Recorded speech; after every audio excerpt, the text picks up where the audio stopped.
बिस्मिल्लाहिर्रहमानिर्रहीम। अस्सलाम वालेकुम viewers, welcome to my channel. कैसे हैं आप सब। आज की वीडियो में जो है हम डिटेल में डिस्कस करेंगे कि आप लोगों ने कॉम्प्रीहेंशन जो है वो कैसे करना है। कॉम्प्रीहेंशन का टॉपिक जो है वो 9th क्लास में भी टू से मैट्रिक क्लास में भी है और इंटर के बच्चों के लिए भी है कॉम्प्रीहेंशन का टॉपिक, और बैचलर और स्पेशली एमए लेवल के बच्चों के जो एमए इंग्लिश वाले स्टूडेंट्स हैं उनके लिए भी जो है वो कॉम्प्रीहेंशन का टॉपिक होता है। तो मैं आज आप लोगों को बहुत आसान सा तरीका बताऊं कॉम्प्रीहेंशन करने का, और जो विद इन टाइम आप कवर कर सकें बहुत इजी वे में। तो वो आप लोगों के साथ आज डिस्कस करती हूँ। तो हमारा टॉपिक है आज का कॉम्प्रीहेंशन। कॉम्प्रीहेंशन कैसे करते हैं और विद इन टाइम कैसे आप लोगों ने इसे कवर करना है वो भी डिस्कस करेंगे। ठीक है, हम आज डिस्कस करेंगे इसके टिप्स क्या होते हैं। ठीक है, टिप्स टू अटेम्प्ट कॉम्प्रीहेंशन। अच्छा जी, सबसे पहला जो है इसमें टिप होगा फर्स्ट पे नंबर 1। सबसे पहले आप लोगों ने क्या करना है, ये जो मैं आपको टिप्स बता रही हूँ विद इन टाइम कंप्लीट करने के हैं। ठीक है, ताकि आपका जो है completion with in time complete हो। सबसे पहले जो टिप है वो आपका ये है, आपने क्या करना है, read the questions of passage carefully.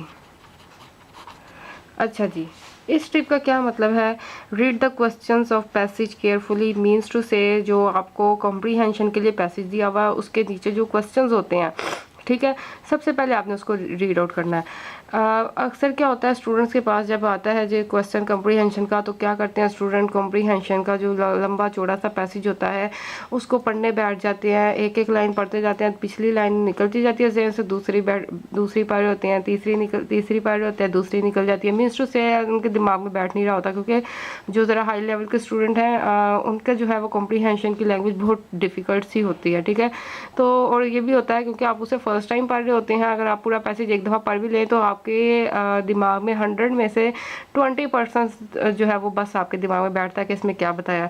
तो क्योंकि आप एग्ज़ाम्स में बैठे हुए हैं कॉम्प्रीहेंशन करने के लिए, तो आप लोगों के पास इतना टाइम नहीं है कि जनाब आप बार बार उसको पैसेज को रीड करें और सोचें कि इसमें क्या बताया गया है क्या नहीं है, तो फिर ये टाइम टेकिंग है और इससे आपका टाइम वेस्ट होगा। तो आपने क्या करना है, पैसेज को पहले रीड नहीं करना। ठीक है, पैसेज को रीड नहीं करना। आप लोगों ने क्या करना है, उसके जो आपसे क्वेश्चंस पूछे गए हैं पैसेज से रिलेटेड उनको पढ़ना है, क्योंकि क्वेश्चन पढ़ना बहुत आसान है पूरा पैसेज पढ़ने से और टाइम टेकिंग भी नहीं है। क्वेश्चंस जो पूछे गए होंगे पैसेज से वो असल में वही क्वेश्चन होंगे जो उस पैसेज के मेन पॉइंट्स होंगे। मेन पॉइंट्स हैं तभी उसका क्वेश्चन पूछा गया आपसे। तो जब आप क्वेश्चन रीड करेंगे आपके दिमाग में एक बात बैठेगी कि जनाब ये पैसेज जो है वो इस टॉपिक के हवाले से है जिसमें इस टॉपिक के बारे में पूछा गया है। तो आप जब क्वेश्चन पढ़ लेंगे तो आपको 100 में से ऑलमोस्ट 80% आइडिया हो जाएगा कि इस पैसेज में है क्या, क्योंकि जो आपसे पूछा गया है तो फिर आपके दिमाग में बैठ जाएगी बात कि इस क्वेश्चन में ये चीज़ पूछी गई है, इसका मतलब इस पैसेज में ये बातें हैं। ठीक है, दूसरा वो जो मेन पॉइंट्स हैं उस क्वेश्चन के, वर्डिंग जो है क्वेश्चन के, वो आपके दिमाग में वो बैठ जाएंगे कि ये लफ्ज़ इस क्वेश्चन में है।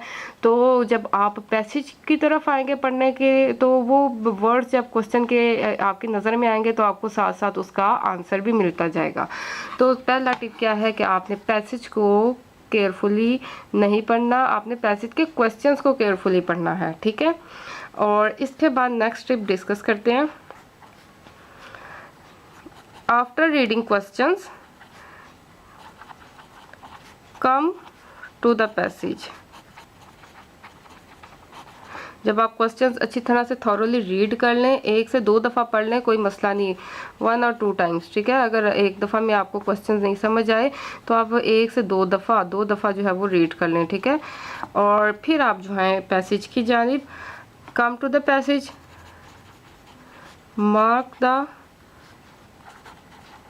Questions matching lines or words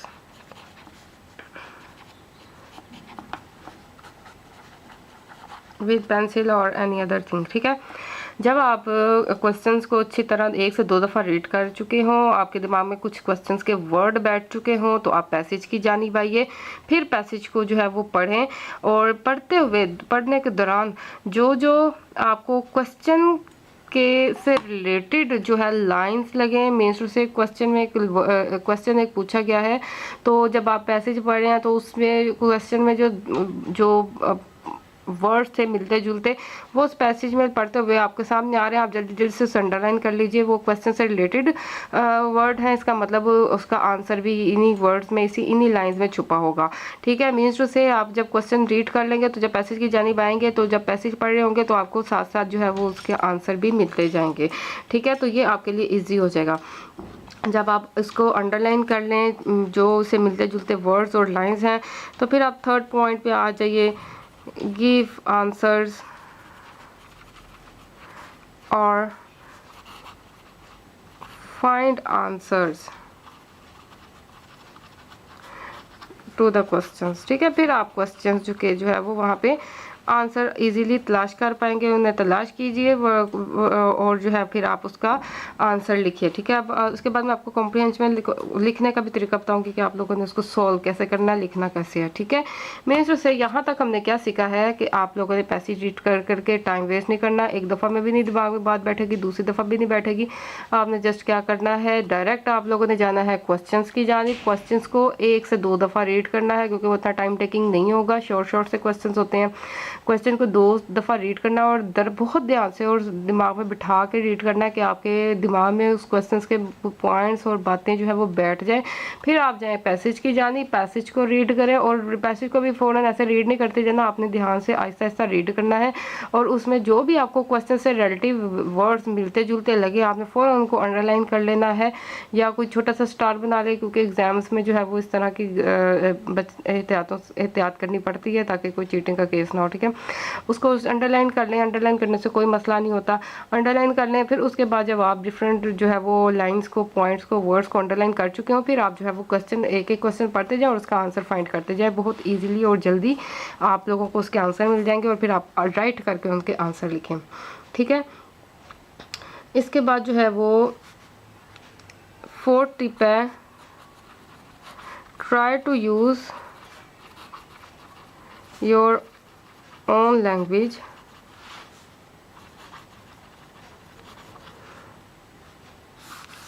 wordings for answers। आप लोगों ने कोशिश करनी है कि जब आप क्वेश्चंस को आंसर्स करें तो आप लोग जो है वो डिटो लाइन जो है वो उस तरह कॉपी पेस्ट मत करें, क्योंकि आप जो है वो हाई लेवल के स्टूडेंट हैं, कॉलेज में हैं, या आप यूनिवर्सिटी लेवल के स्टूडेंट हैं, मास्टर कर रहे हैं, बैचलर कर रहे हैं, तो अगर आप सेम टू सेम जो है वो वही वर्डिंग उठा के आंसर कर देंगे तो ये एक अच्छा इंप्रेशन एग्जामिनर पे नहीं डालेगा। तो आप कोशिश करें आप उसका आंसर जो है वो वही दें जो पैसेज में है, लेकिन उसकी वर्डिंग थोड़ी बहुत चेंज कर लें, थोड़ा बहुत हेर फेर करके अपने वर्डिंग में आंसर करें। तो ये एग्जामिनर पे अच्छा इंप्रेशन डालेगा कि आप लोगों की जो है वो, आप लोग क्रिएटिव राइटर हैं। ठीक है, अपनी वर्डिंग्स में भी आंसर दे सकते हैं। अब ये कि आपने पूरा टोटली ही आंसर चेंज नहीं कर देना कि लगे ही ना कि आप उस पैसेज से आंसर कर रहे हैं। मीन्स टू से आप लाइन सेम टू सेम रखें, थोड़ा बहुत डिफरेंस करें। फॉर एग्जांपल मैं आपको इसका आइडिया दे देती हूँ। डिफरेंस करने का मतलब ये है कि आप लोग जो है वो यू में यूज़ सिनोनिम्स। ठीक है,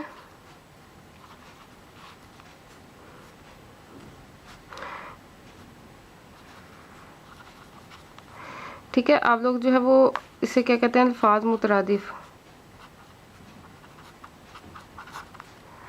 आप लोग क्या करें कि अगर एक वर्ड है उससे मिलता जुलता उसका, जैसे फॉर एग्जांपल सॉरी है, सॉरी को हम अपोलोजाइज भी कह सकते हैं। ठीक है, तो इस तरह आप जो है वो वर्ड्स का हेर फेर करके अपना आंसर कर लें, यानी कि थोड़ा बहुत डिफरेंस लगे, थोड़ा डिफरेंट लगे आंसर, ये नहीं लगे कि आपने सेम डिटो कॉपी उठा के लिख लिया है। तो इस तरह फिर चीटिंग भी हो जाती है, एक तरह से लगता है कि चीटिंग किया है। आगे बैठे हुए बच्चे ने भी वही पैसे से वर्ड लाइन उठा के लिख दी, आंसर आपने भी वही लिख दी, तो ऐसा लगेगा आप लोगों ने चीटिंग किया है। तो जनाब इसे अवॉइड करने के लिए दूसरा एग्जामिनर पे अपना इंप्रेशन जमाने के लिए कि जनाब आप अपनी वर्डिंग में भी बता सकते हैं, तो आप आंसर टोटली चेंज नहीं करना, सेम वही लाइन रखें, बस उसमें वर्डिंग थोड़ी बहुत ही चेंज कर लें, डिफरेंट वर्ड्स यूज़ कर लें, उसके सिनोनिम्स यूज़ कर लें, ठीक है। अच्छा जी, इसके बाद आ जाते हैं इसकी लेंथ पे। लेंथ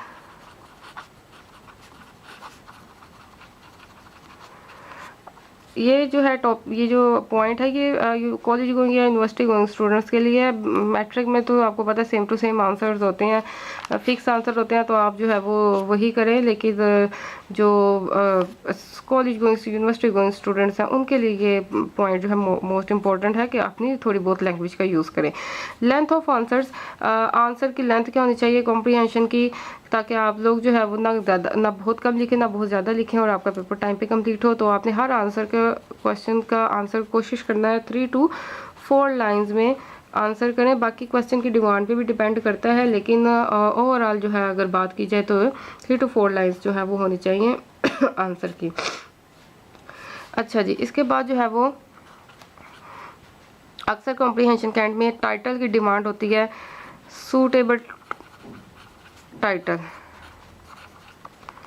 तो टाइटल चूज़ करने का तरीका क्या है, मेन जो है आपको उसका टाइटल जो है उसका आंसर आपको मिलेगा जब आपका एक पैसेज है, आप उसको बार बार रीड नहीं करना, ठीक है, उसे एक टाइम वेस्ट होगा। दूसरा आपको टॉपिक नहीं समझ आएगा। समझे अगर 15 लाइंस का एक पैसेज दिया गया है तो आप उस 15 लाइन में एक टॉपिक कैसे सर्च करेंगे, उसके लिए आपको टाइम चाहिए और हमारे पास एग्जाम्स में टाइम नहीं है।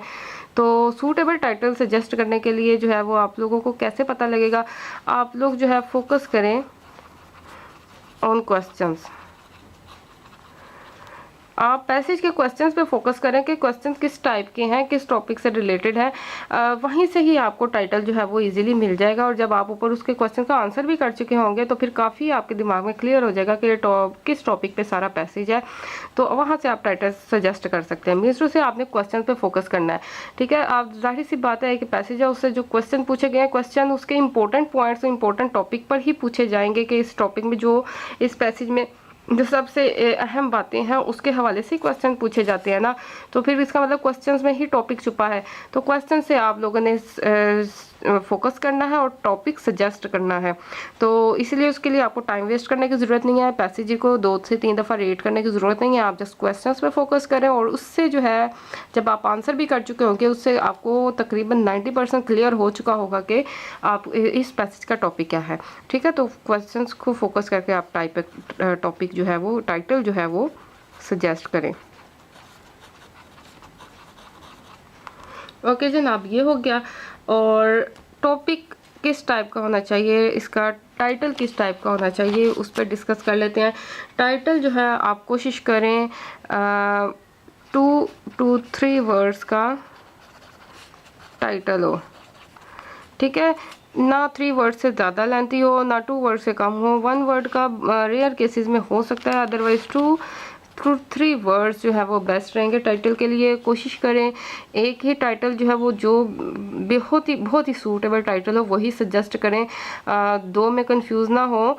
लेकिन अगर लग रहा है आपको कि इसका 2 जो है परफेक्ट टाइटल बन रहे हैं तो फिर आप जो है वो 2 टाइटल्स जो है वो सजेस्ट कर सकते हैं। लेकिन आपकी कोशिश ये होनी चाहिए आप एक ही करें और बेस्ट करें, ठीक है।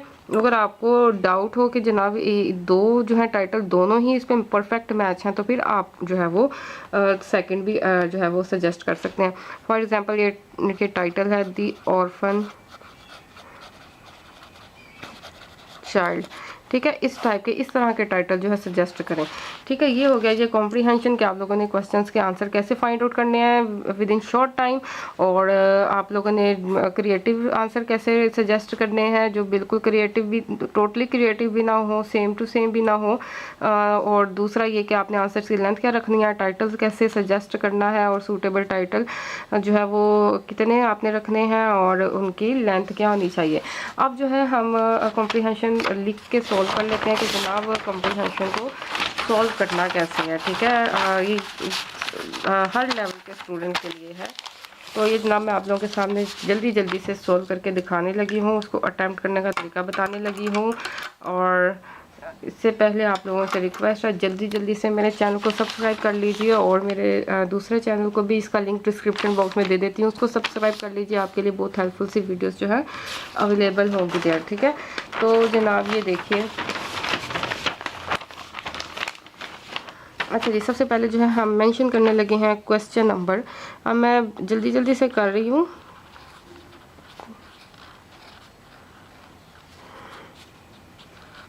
What ever the question is, question number 7 comprehension.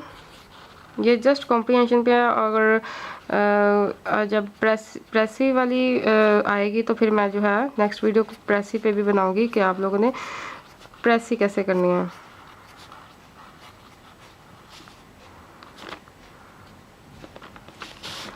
Comprehension, इसके बाद जो है वो गिवन पैसेज,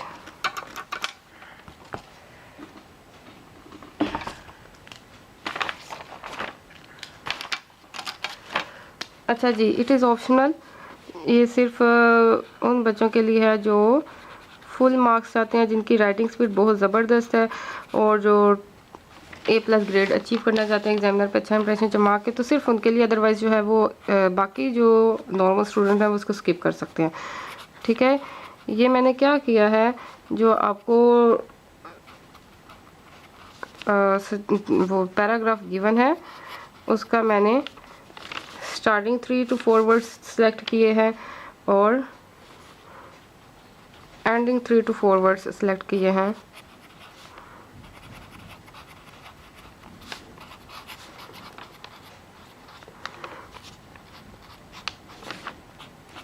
ये जस्ट मैंने एक आइडिया दिया एग्जामिनर को कि जनाब ये मेरा पैसेज है जिसकी मैं कॉम्प्रीहेंशन करने लगी हूँ। अगेन इट्स ऑप्शनल, आप इसको स्किप करना चाहें तो कर सकते हैं। इसके बाद हम एक और तरीका है कि हम नंबरिंग करके आंसर करते जाएं, और दूसरा तरीका है यहाँ पे जस्ट सेंटर में या बिल्कुल साइड पे आप आंसर्स की हेडिंग दें कि जनाब आपने डायरेक्ट ही बता दिया है कि मैं आंसर्स लिखने लगा हूँ क्वेश्चन के, तो यहाँ पे हम उसके नीचे उसकी नंबरिंग स्टार्ट कर रहे हैं।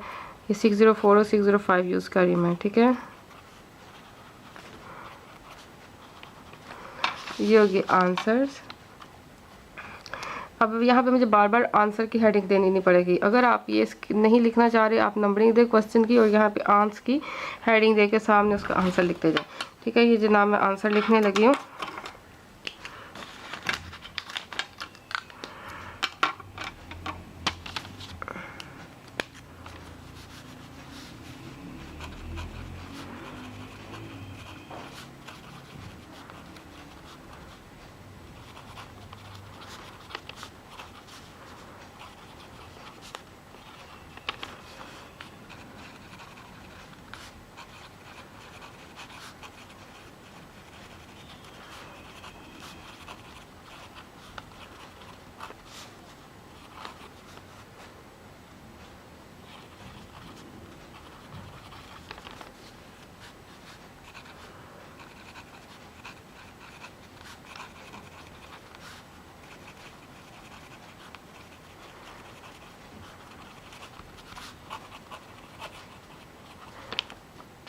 ठीक है, इसके बाद जब नेक्स्ट करना है तो हमें लाइन वगैरह स्किप नहीं करनी। नेक्स्ट मेंशन किया,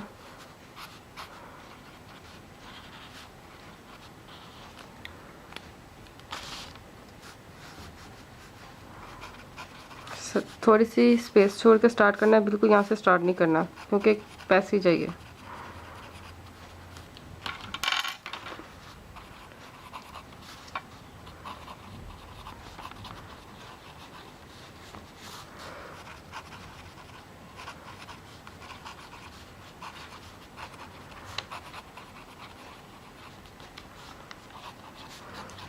ये जस्ट मैं आपको आइडिया दे रही हूँ बीच में क्या लिखूँ क्या नहीं, इस पर आप फोकस मत कीजिए। जस्ट आप जो है वो इसका पैटर्न और प्रेजेंटेशन पिक कीजिए। ठीक है,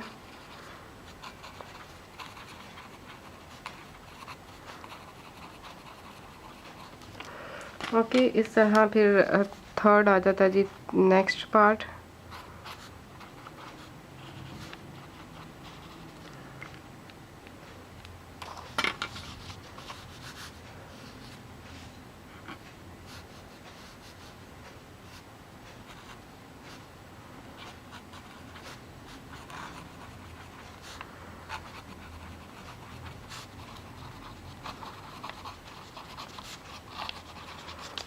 इस तरह आप लोगों ने क्वेश्चंस के आंसर कर देने हैं। अब मैं एक लास्ट क्वेश्चन जो है आपको बताने लगी हूँ, जो टाइटल के हवाले से होता है क्वेश्चन, उसका आपने आंसर कैसे लिखना है। आप इस तरह लिखेंगे,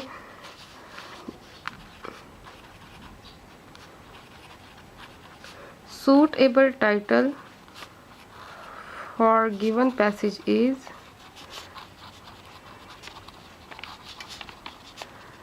ये देखिए suitable title for given passage is, यहाँ पे आप टाइटल मेंशन करें। 604 से ही मैंने लिया है, द नोबल कमेटी।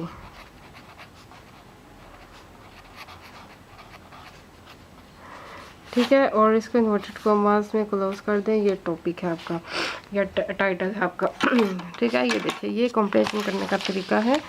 और इसके बाद इसको हम जो है वो अंडरलाइन कर लेते हैं।